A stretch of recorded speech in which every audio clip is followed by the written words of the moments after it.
Hello दोस्तों, मैं अभिषेक रॉय आपका हार्दिक स्वागत करता हूं हम अपने यूट्यूब चैनल पर, है ना। मेरा चल रहा है पॉलिटी, और पॉलिटी हम अभी स्टार्ट ही किए हैं।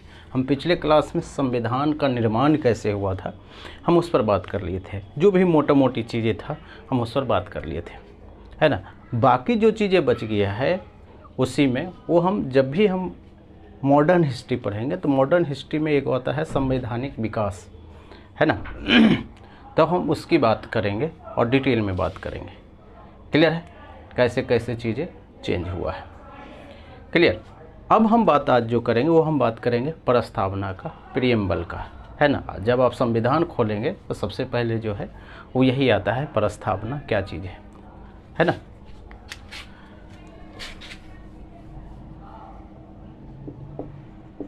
संविधान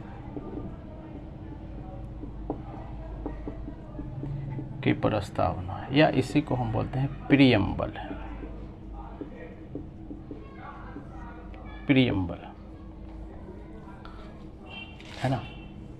सबसे पहला तो यही है। सबसे पहला चीज़ हम इसमें ये पढ़ेंगे कि ये क्या है। क्या है ये? सवाल ये भी आता है कि ये क्यों है, संविधान में इसकी क्या ज़रूरत है। यानी ज़रूरत का मतलब हम समझेंगे कि इसका उपयोगिता क्या है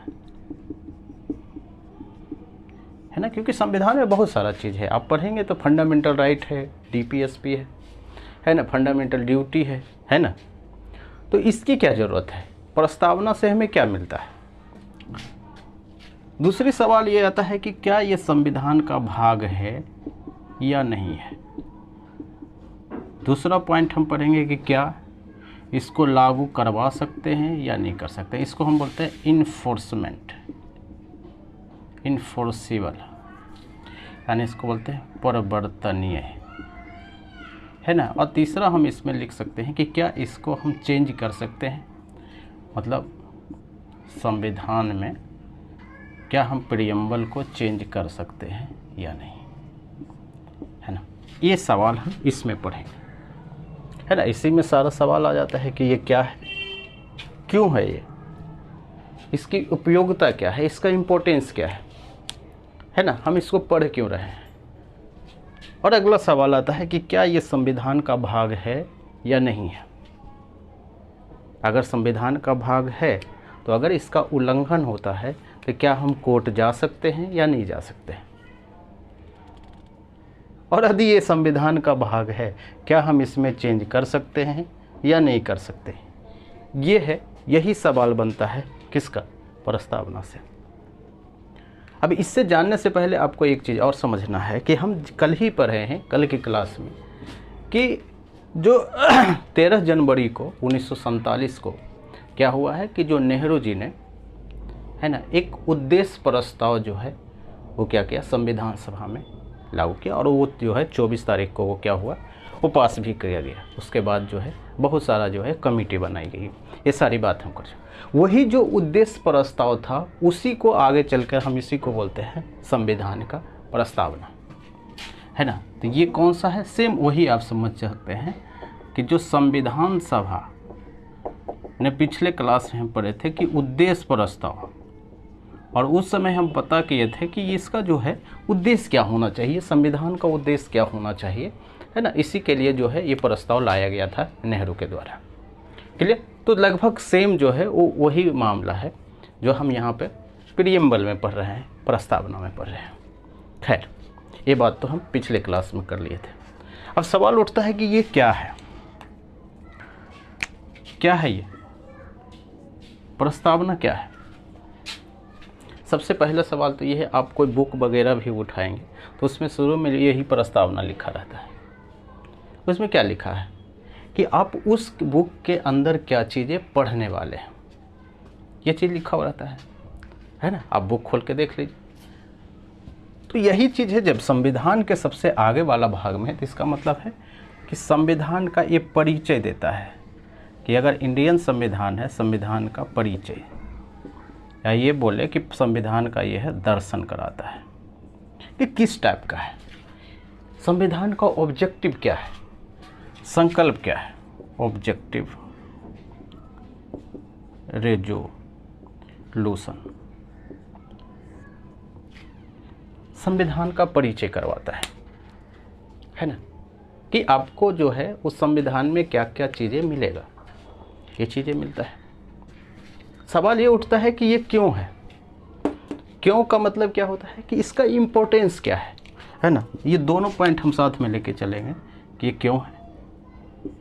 इसलिए है क्योंकि ये है कि भारत के स्वरूप समझने के लिए,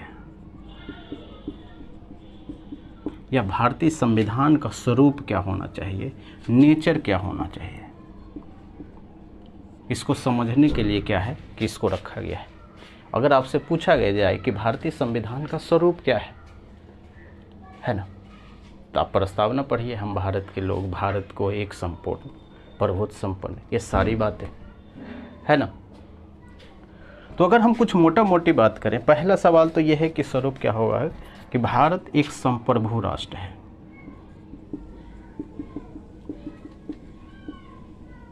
संप्रभु है।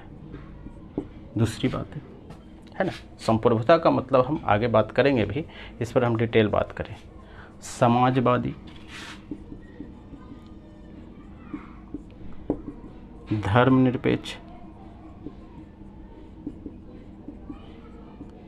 चौथा है लोकतंत्रात्मक, पांचवा है गणराज्य, गणराज्य या गणतंत्र है ना, लोकतंत्रात्मक, और एक है गणतांत्रिक है ना।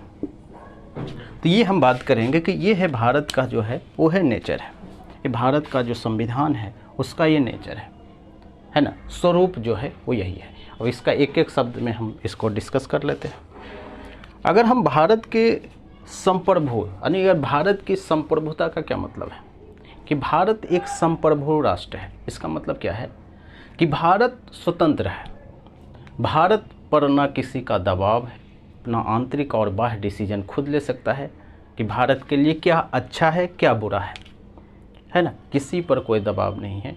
इसलिए हम बोलेंगे अगर किसी भी देश के पास ही पावर है, इसका मतलब ये होता है कि ये देश जो है वो क्या है, संप्रभु है। क्लियर। अगर आपको ऐसे समझना है कि आपको पता होना चाहिए कि 1945 के बाद या 46 के बाद जब कैबिनेट मिशन आया तो भारत एक डोमिनियन स्टेट था। डोमिनियन स्टेट का मतलब है कि दो राष्ट्र है, दो लोग कंट्रोल कर रहा है। पहला ऊपर में अंग्रेज़ था और उसके जो नीचे में है जो हमारा जो कल्चर था, हमारा जो लोग थे, जो इंडियन नेशनल कांग्रेस के जो लोग थे, वो लोग क्या कर रहे थे, राज कर रहे थे, है ना। तो कोई भी डिसीजन अगर उनको लेना है तो ऊपर जो अंग्रेज की जो सत्ता है उससे पूछना पड़ता था, है ना। तो उसी को हम बोलते हैं डोमिनियन स्टेट। लेकिन जब भारत आज़ाद हुआ तो भारत एक क्या है, संप्रभु राष्ट्र है, यानी इसके ऊपर कोई सत्ता नहीं है, कुछ नहीं है। क्लियर। तो उसी को हम बोलते हैं संप्रभुता। भारत एक संप्रभु राष्ट्र है। क्लियर है। इसका मतलब ये है कि ऊपर कोई सत्ता नहीं है, यानी अपना डिसीजन, अपना जो डिसीजन है वो क्या है, स्वयं ले सकता है। ये चीज़ है। समाजवाद का मतलब क्या है? समाजवाद में यहाँ पर दो समाजवाद का जिक्र किया जाता है। एक है लोकतांत्रिक समाजवाद, दूसरा है साम्यवादी समाजवाद। जो रूस में आया था, जिसको हम पढ़ते हैं रूस की क्रांति 1917 में हुई, वो बोलते हैं साम्यवादी समाजवाद था। उसका क्या मतलब है कि जो पूरा कंट्रोल है वो किसके पास रहेगा, गवर्नमेंट के पास रहेगा, यानी जो वहाँ पे शासन कर रहा है। इसका मतलब ये होता है कि अगर मान लेते हैं कि पूरे जो लोग हैं, अगर मान लेते हैं कि ये रसिया है, ये रसिया है ना, तो अगर ये रसिया में क्या हुआ है कि जब साम्यवादी क्रांति आई तो यहाँ पर जितने भी जो राजा थे, यानी जो भी सत्ता में यहाँ पे शासन कर रहे थे, वो क्या किया कि सबको बराबर मान लिए, जो अमीर है गरीब है वो सब एक है। क्लियर है। अब जैसे मान लेते हैं कि आपके पास जो है 4 भैंस है, लेकिन अब क्या होगा कि ये भैंस को डिवाइड कर दिया गया, जिसके पास भैंस नहीं है उसको भी दे दिया जाएगा, है ना। अन्य डिस्ट्रीब्यूट किया गया, जिसके पास जो चीज़ है सब सामान्य है ना। तो उसका नुकसान ये होता है फिर लोग काम ही नहीं करेंगे, है ना। अगर काम करने वाले को भी बराबर ही ट्रीट किया जाएगा तो क्या होगा कि जो लोग काम नहीं कर रहे हैं वो और आलसी हो जाएंगे, चलो हमको तो मिल ही रहा है ना। तो इसको बोलते हैं साम्यवादी समाजवाद, है ना। मतलब समाज का मतलब होता है सबको बराबर लेके चलना, जो काम करेगा ना भी या जो नया काम करेगा वो भी, थोड़ा सा अग्रेसिव टाइप का होता है। एक होता है लोकतांत्रिक समाजवाद, भारत उसी को अपनाया था, लोकतांत्रिक समाजवाद। इसका मतलब ये होता है कि प्राइवेट और जो पब्लिक है उसको साथ में लेकर चलना, है ना। प्राइवेट को आपका प्रॉपर्टी है, आपका रहेगा, लेकिन अगर गवर्नमेंट ज़्यादातर जो नीति बनाएगी, जो रूल बनाएगी, वो गरीबों के उत्थान के लिए बनाएगी, गरीबों को ध्यान में रख कर बनाएगी, है ना। तो इसको बोलते हैं लोकतांत्रिक समाजवाद, है ना। तो भारत में जो समाजवाद अपनाया गया वो बनाया गया लोकतांत्रिक समाजवाद, ताकि क्या हो कि जो अंतर है लोगों में वो ज़्यादा है, वो जो गैप है वो बढ़े ना, है ना। ऐसा ना हो कि अमीर अमीर ही बन जाए और गरीब गरीब ही रह जाए, है ना। तो इसके पर जो है वो ध्यान रखा गया, है ना। धर्मनिरपेक्ष का यहाँ मतलब ये था कि सभी धर्मों को बराबर सम्मान देना, सभी धर्मों को समान महत्व देना, है ना। हम आगे बात करेंगे कि धर्मनिरपेक्ष क्या है और पंथ निरपेक्ष क्या है, लेकिन अभी के लिए आप थोड़ा सा समझ लीजिए कि जो राज्य है, जो देश है, अगर हम भारत की बात करेंगे, भारत सभी धर्मों को जो है वो बराबर जो है सम्मान देगा, चाहे हिंदू हो, मुस्लिम हो, सिख हो, ईसाई हो, है ना। इसीलिए आप देखेंगे कि भारत का जो नेता है, भारत के जो खासकर प्रधानमंत्री, राष्ट्रपति, इस टाइप के जो लोग हैं, वो देखेंगे कि हिंदू धर्म के में भी वो शामिल होते हैं। होली दिवाली पर क्या होता है, शुभकामनाएं देते हैं, ईद पर भी देते हैं, है ना, मुहर्रम पर भी देते हैं। तो वो सारे चीज़ें क्या शो करता है कि हमारा जो देश है वो क्या है, एक धर्मनिरपेक्ष है, एक सेकुलर राष्ट्र है, जिसमें क्या है कि सभी धर्मों को बराबर महत्व दिया गया है। क्लियर। नेक्स्ट है वो है लोकतंत्रात्मक। लोकतंत्रात्मक का मतलब डेमोक्रेसी है, और डेमोक्रेसी का मतलब क्या होता है कि जो पूरा जो पावर है वो किसके पास है, वो है जनता के पास। अब सवाल ये उठता है कि जो जनता के पास पावर है तो हम अपने डिसीजन में क्यों नहीं लेते हैं। जब कोई रूल रेगुलेशन बनाता है तो हमसे नहीं पूछा जाता है, क्यों?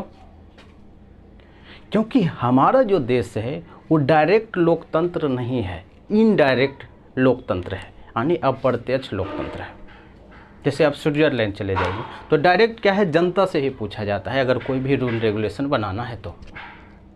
लेकिन भारत में ऐसा नहीं है। भारत में क्या है कि हम किसी और को वोट दिए हैं और वो जो क्या करता है वो रूल रेगुलेशन पर काम करता है, चाहे वो क्या है लोकसभा के लोग हो, चाहे वो विधानसभा के लोग हैं, है ना। तो भारत में क्या चीज़ें है, वो एक है इनडायरेक्ट डेमोक्रेसी है, या इनडायरेक्ट जो है अप्रत्यक्ष लोकतंत्र है ना। हम इस पर आगे भी बात करेंगे।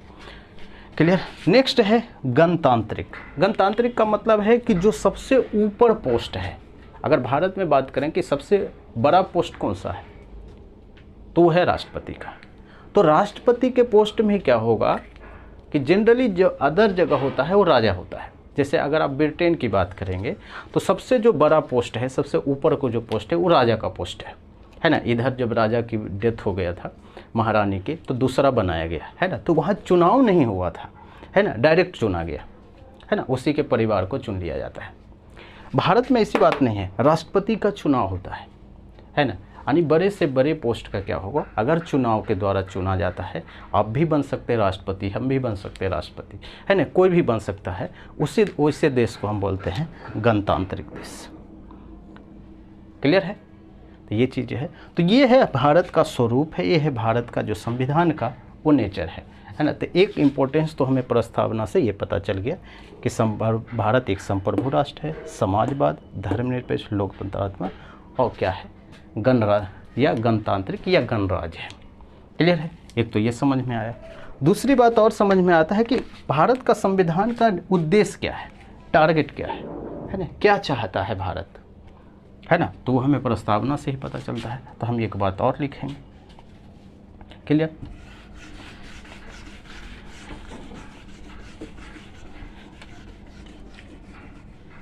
यहीं पे लिखते हैं उद्देश्य क्या है। तो उद्देश्य है न्याय, स्वतंत्रता, न्याय मिले, स्वतंत्रता, समता और एक है बंधुत्व। हमें इसको क्या करना है, ये है टारगेट, इसको अचीव करना है ना। अब इस पर क्या क्या चीज़ें हमें अचीव करना है, हमें इस पर बात कर लेते हैं। क्लियर? ये क्या है, ये स्वरूप है, ये नेचर है भारत का, और ये क्या है, हमें इसको अचीव करना है, ये है और इसको अचीव करना है। क्लियर? न्याय का यहाँ पर मतलब सिर्फ न्याय का मतलब वो नहीं है, न्याय का मतलब यहाँ 3 चीज़ का न्याय से मतलब है। एक है सामाजिक न्याय, दूसरा है आर्थिक न्याय, और तीसरा है राजनीतिक न्याय। सामाजिक न्याय का मतलब है कि कोई भी किसी भी जाति, धर्म, लिंग, है ना, चाहे क्षेत्र, किसी भी टाइप का व्यक्ति है, किसी भी जात का हो, किसी भी रंग का है, गोरा है, काला है, किसी भी सेक्स हो, चाहे मेल हो या फीमेल हो, किसी भी क्षेत्र का हो, जैसे मणिपुर है ना, नॉर्थ ईस्ट वाले को हम लोग क्या बोलते हैं, आँख धंसा हुआ है, इस टाइप से, तो उस टाइप से जो है वो भेदभाव नहीं किया जा सकता है, यानी सब के लिए क्या है, न्याय बराबर है। क्लियर है? अगर आप ऐसा करते हैं तो आप क्या है, न्याय के उल्लंघन कर रहे हैं, यानी ये लीगल है। क्लियर है? तो सामाजिक का मतलब होता है कि किसी भी रंग, धर्म, चाहे हिंदू हो, मुस्लिम हो, है ना, धर्म, जाति, क्षेत्र, है ना, उसको क्या किया जाएगा, समान व्यवहार किया जाएगा। अगर ऐसा न है तो हमें और चीज़ें क्या करना है, अचीव करना है, नहीं, ये बात है। आर्थिक न्याय का मतलब ये होता है कि आप ऐसा ना करें कि जिसके पास पैसा है आप उसी को भाव दें। बेसिकली ये है, आप किसी शादी में गए, आपको कोई भाव ही नहीं दे रहा है, पता चला कि कोई अधिकारी आ गया गाड़ी कोई करते हुए, उसी पर क्या हुआ कि पूरा फैमिली टूट पड़ा। ये क्या है, ये आर्थिक न्याय के खिलाफ है कि जिसके पास पैसा है आप उसको ज़्यादा महत्व दे रहे हैं, जिसके पास नहीं है उसको आप महत्व नहीं दे रहे हैं या कम महत्व दे। तो इसका मतलब क्या है कि जो ये आर्थिक जो न्याय है उसका क्या है कि उल्लंघन करना है, उल्लंघन हो रहा है ना। तो हमें क्या करना है कि हमें सबको क्या है, बराबर भाव देना है। अगर देना है तो सबको देना है, अगर नहीं देना है तो किसी को नहीं देना। ठीक है, आर्थिक न्याय का मतलब यही है ना। आप पैसे देकर इज्जत नहीं दे सकते, अगर देना है तो दिल से दीजिए, नहीं तो मत दीजिए। राजनीतिक न्याय का मतलब ये होता है कि हमें और आपको भी क्या है कि राजनेता या प्रधानमंत्री बनने का अधिकार है। आप देखेंगे कि अभी का जो करेंट सिनेरियो है, जनरली क्या होता है कि जिसके घर में जो पॉलिटिकल बैकग्राउंड है उसी का जो बाल बच्चा है वो क्या है, नेता बना हुआ। चाहे चिराग पासवान को ले लीजिए, तेजस्वी यादव को ले लो, है ना। ऐसा क्या इम्पोर्टेंस है, क्या अच्छाई है इसमें, तेज प्रताप नेता बना हुआ है ना। क्योंकि इसलिए है क्योंकि उनका जो बैकग्राउंड है वो क्या है, पॉलिटिकल है। तो यहाँ पर राजनीतिक न्याय का मतलब है कि ऐसा व्यक्ति के लिए ऐसा इन्वायरमेंट होना चाहिए कि कोई भी व्यक्ति जो है वो राजनीति में जो है अपना करियर बना सकता है ना। या अपना बात अगर कहीं भी प्रधानमंत्री तक कोई भी बात पहुँचाना है तो ईजी होकर वहाँ तक अपना बात पहुँचा सकता है। क्लियर? तो ये इसी को बोलते हैं राजनीतिक न्याय। क्लियर? कोई समस्या नहीं है। स्वतंत्रता, फ्रीडम चाहिए आपको, फ्रीडम मिलना चाहिए। हर एक व्यक्ति का अधिकार है कि उसको फ्रीडम मिलना चाहिए। फ्रीडम का ये बिल्कुल मतलब नहीं है कि आपको जो मन है वो कीजिएगा। फ्रीडम आपको वहीं तक मिलेगा कि जहाँ तक संविधान में चीज़ें लिखा हुआ है। ऐसा बोला जाता है कि आपका फ्रीडम वहीं तक है जब तक दूसरा का फ्रीडम का जो है आप हनन ना कर पा रहे हो, है ना। अगर आप दूसरे का फ्रीडम लॉस हो रहा है तो इसका मतलब है कि आपका भी फ्रीडम क्या है, वो कटघरे में आ जाएगा, मतलब आप इलीगल कर रहे हैं। फ्रीडम का यहाँ मतलब ये होता है कि आपको अभिव्यक्ति की स्वतंत्रता होनी चाहिए। अभिव्यक्ति, आप कुछ भी बोल सकते हैं, आपको जो अच्छा लगता है आप बोलिए। आप कांग्रेस के बारे में अच्छा बोलना चाहते बोलिए, आप बीजेपी के बारे में अच्छा बोलना चाहते बोलिए, कहीं कोई नहीं बोलेगा। कोई भी धर्म आप मानना चाहते हैं, हिंदू, मुस्लिम, सिख, ईसाई, कोई दिक्कत नहीं है ना। आप किसी भी प्रैक्टिस कर सकते हैं, उपासना। तो इस टाइप का चीज़ें जो है आप कीजिए, कहीं भी घूम सकते हैं, आपको कोई रिस्ट्रिक्शन नहीं है ना। बात वही है कि ऐसा ना है कि वहाँ सरकार लगाया हुआ कि ये है रिस्ट्रिक्टेड एरिया, आप बोल रहे हैं कि हमारा तो फंडामेंटल राइट है जी, क्योंकि बोला गया है कि आपको कोई रोकेगा नहीं, फ्रीडम है, तो ऐसा नहीं चलेगा, है ना, ये चीज़ है। नेक्स्ट है समता का अधिकार। समता का मतलब है कि सभी व्यक्ति समान है,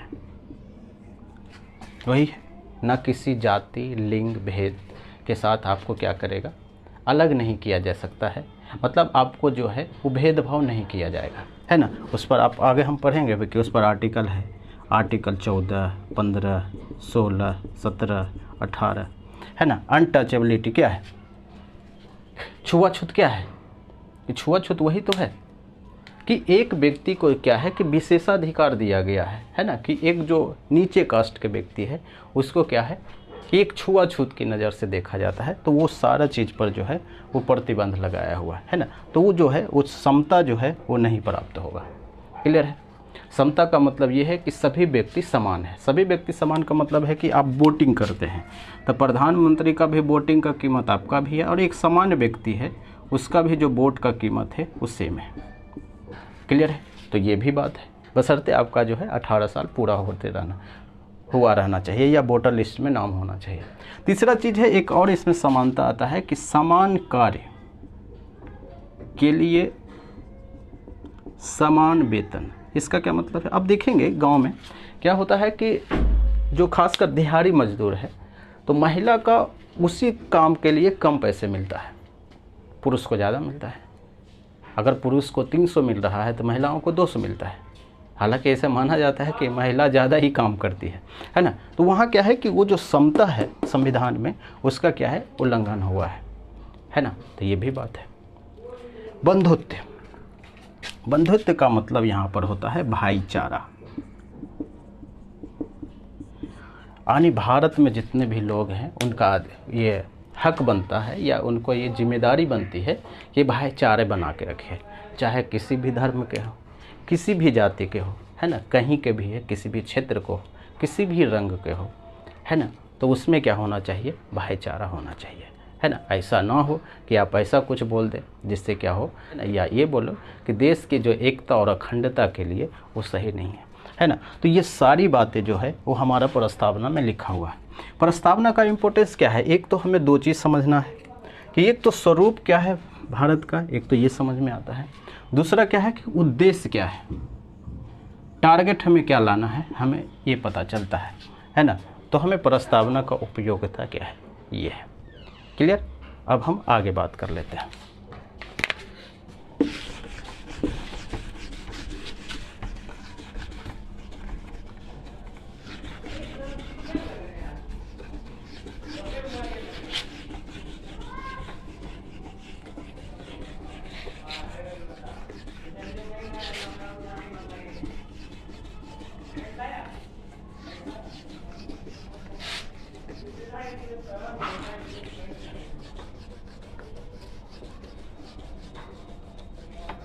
क्या ये जो प्रस्तावना है ये संविधान का भाग है या नहीं है, पहला सवाल यही है। तो सवाल है कि शुरू में तो ऐसा सुप्रीम कोर्ट बोला था कि ऐसे भाग नहीं है ना, लेकिन आपको पता है कि 1973 में, है ना, 24 अप्रैल 1973 में एक केस आता है जिसको आप नाम जानते होंगे, केशवानंद भारती। केरल के ये महंत थे। केशवानंद भारती जब केस आया तो उसमें बोला गया कि प्रस्तावना जो है वो संविधान का भाग है। तो अभी क्या है कि प्रस्तावना क्या है, संविधान का भाग है। क्लियर, ये चीज़ें हैं। तीसरी बात, क्या जितना भी बातें हम लिखे गए कि समानता होना चाहिए, बंधुत्व होना चाहिए, है ना, वो सारी बातें जो है, क्या अगर उसका उल्लंघन होता है तो क्या आप कोर्ट जा सकते हैं? अगर कोर्ट जा सकते हैं तो इसका मतलब है उसको हम बोलेंगे कि वो एक इन्फोर्सिबल है, परिवर्तनीय है, मतलब लागू किया जा सकता है। अगर लागू नहीं है तो आप कोर्ट जा सकते हैं। तो सवाल है कि क्या ये एक परिवर्तनीय है, परिवर्तनीय है? तो जवाब है नहीं, नहीं है, यानी इनफोर्सेबल, यानी हम इसको बोल सकते हैं कि लागू नहीं कर सकते हैं, है ना सर। मतलब सरकार जो है वो कोशिश करेगा कि जो है उस चीज़ को अचीव किया जाए, और वो कोशिश करता रहेगा। अभी तक हम 70-75 साल में यही कोशिश कर रहे हैं, है ना, जब प्राप्त हो जाए। क्लियर। तो ये परिवर्तनीय नहीं है, ये इनफोर्सेबल नहीं है कि अगर प्रस्तावना में कोई दिक्कत होता है, प्रस्तावना का उल्लंघन होता है, तो ये आप कोर्ट नहीं जा सकते हैं। क्लियर। कोर्ट का दरवाज़ा नहीं खटखटा सकते हैं। तो ये है। नेक्स्ट हम बात किए थे कि क्या इसमें चेंज कर सकते हैं, संशोधन कर सकते हैं। क्या प्रस्तावना में संशोधन किया जा सकता है?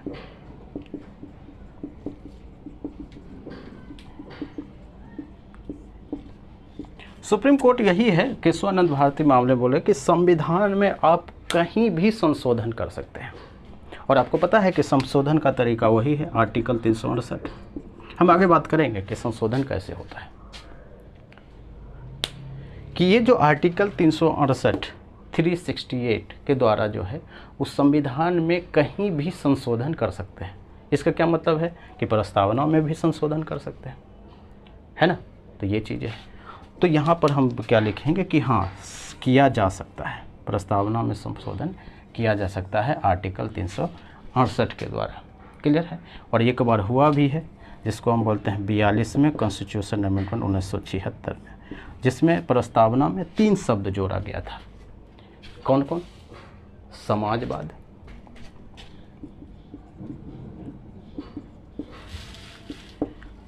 एक है धर्मनिरपेक्ष, और एक है अखंडता।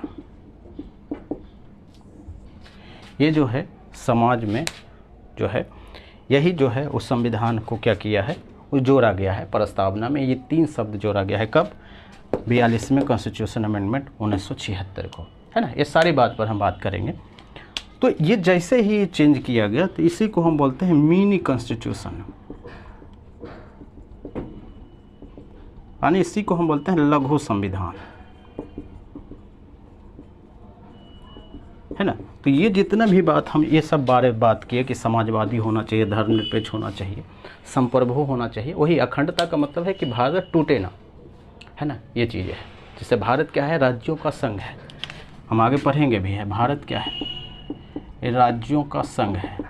तो राज्यों का संघ का मतलब क्या है कि राज्य से मिलकर बना है भारत, है ना। जितना भी राज्य है, अब ऐसा नहीं कहेगा कि आज कह दे कि मणिपुर कह दे कि हम भारत में नहीं रहेंगे, है ना, तो ऐसा नहीं चलेगा, है ना। अगर ऐसा करता है तो हमारा जो फोर्स है और हमारी जो सरकार है वो क्या करेगी? उस पर एक्शन लेगी, क्योंकि वो जो है संविधान इसका इजाज़त नहीं देता है। क्लियर है। तो ये है संविधान संशोधन हम कर सकते हैं प्रस्तावना में। तो अगर हम पूरा निचोड़ की बात करेंगे तो पहली बात तो ये है कि प्रस्तावना क्या चीज़ है? वही चीज़ें है जो क्या है, नेहरू जी ने 13 अप्रैल 1946 को क्या है कि संविधान सभा के बीच उद्देश्य प्रस्ताव लाया था। उसी को मेनली रूप से आप समझ लीजिए कि वो एक प्रस्तावना है। प्रस्तावना क्यों है? क्योंकि प्रस्तावना हमें क्या बताता है कि ये जो है संविधान में क्या चीज़ें अंदर हो सकता है, संविधान में आप क्या चीज़ें पढ़ने वाले हैं, यानी भारत का संविधान कैसा है, आपको मोटा मोटी आइडिया लग जाएगा। ये है। क्यों है? क्योंकि इसका इम्पोर्टेंस क्या है? इसका इम्पोर्टेंस इसीलिए है क्योंकि इसमें हमें समझ में आता है कि भारत का जो स्वरूप है वो कैसा होना चाहिए, भारत का संविधान क्या चीज़ अचीव करना चाहता है, क्या टारगेट है, ये है। नेक्स्ट हम पढ़े कि क्या ये संविधान का भाग है, तो जी बिल्कुल है। कब पता चला संविधान का भाग है? तो ये केशवानंद भारती वाला मामला में 1973 में, है ना। और उसके बाद हम ये पढ़ते हैं कि क्या ये इसको हम लागू कर सकते हैं कि अगर प्रस्तावना में कोई बात लिखा हुआ है और सरकार उसका लागू नहीं करती है या नहीं करवाती है तो हम क्या कोर्ट जा सकते हैं? तो जवाब है नहीं, यानी ये परिवर्तनीय नहीं है। और क्या हम संविधान में संशोधन कर सकते हैं प्रस्तावना में? तो ये है जवाब है हाँ, आप आर्टिकल 368 से संविधान में कहीं भी जो है वो क्या कर सकते हैं, संशोधन कर सकते हैं। और किया गया भी है 42 में संविधान संशोधन में। इसमें 3 शब्द जोड़ा गया, समाजवादी, धर्मनिरपेक्ष और अखंडता, सब क्लियर। और उसी को हम बोलते हैं मिनी कॉन्स्टिट्यूशन। क्लियर है, लघु संविधान, है ना। तो ये पूरा बातें जो है वो लिखा गया है। अगर से आपसे सवाल पूछते हैं क्या प्रस्तावना संविधान में कब जोड़ा गया, तो शुरू से ही है, जब से संविधान को लागू किया गया, है ना। तो शुरू से ही, तो इसलिए आपको टेंशन नहीं लेना है कि कब लागू किया गया है। क्लियर। तो ये पूरा है वो है प्रस्तावना। आगे जो हम बात करेंगे वो बात करते हैं, वो आर्टिकल पर आ जाता है शुरू, एक आर्टिकल से लेकर ये तक। तब हम दो चीज़ें को और बात करेंगे कल। पहला चीज़ तो ये पढ़ेंगे कि अनुसूचियाँ क्या है। अनुसूची, जैसा कि हम पढ़े शुरू में 8 ही अनुसूची था, है ना, अभी क्या हुआ है 12। तो ये अनुसूची का क्या मतलब है, जैसे चैप्टर नहीं होता है कि इस चैप्टर में आप ये चीज़ पढ़ेंगे, उसी टाइप से संविधान में चैप्टर बना दिया गया है ना। तो उस टाइप से, है ना, 22 अध्याय है ना। तो इसको भी हम क्या करेंगे कल, इस दोनों को पूरा करेंगे और उसके बाद हम क्या करेंगे, आर्टिकल शुरू करेंगे आर्टिकल 1 से। क्लियर है। और अगर हो सकता है तो कौन सा चीज़ संविधान में कहाँ से लिया गया है ना, दूसरे देशों से हम क्या चीज़ लिए हैं, जैसा कि हम बताए कि 60 देशों से जो है हमारा संविधान जो है वो कुछ कुछ बातें लिया गया है। क्लियर। तो हम इस पर बात करेंगे, है ना। तो आज भर इतना ही है। Thank you.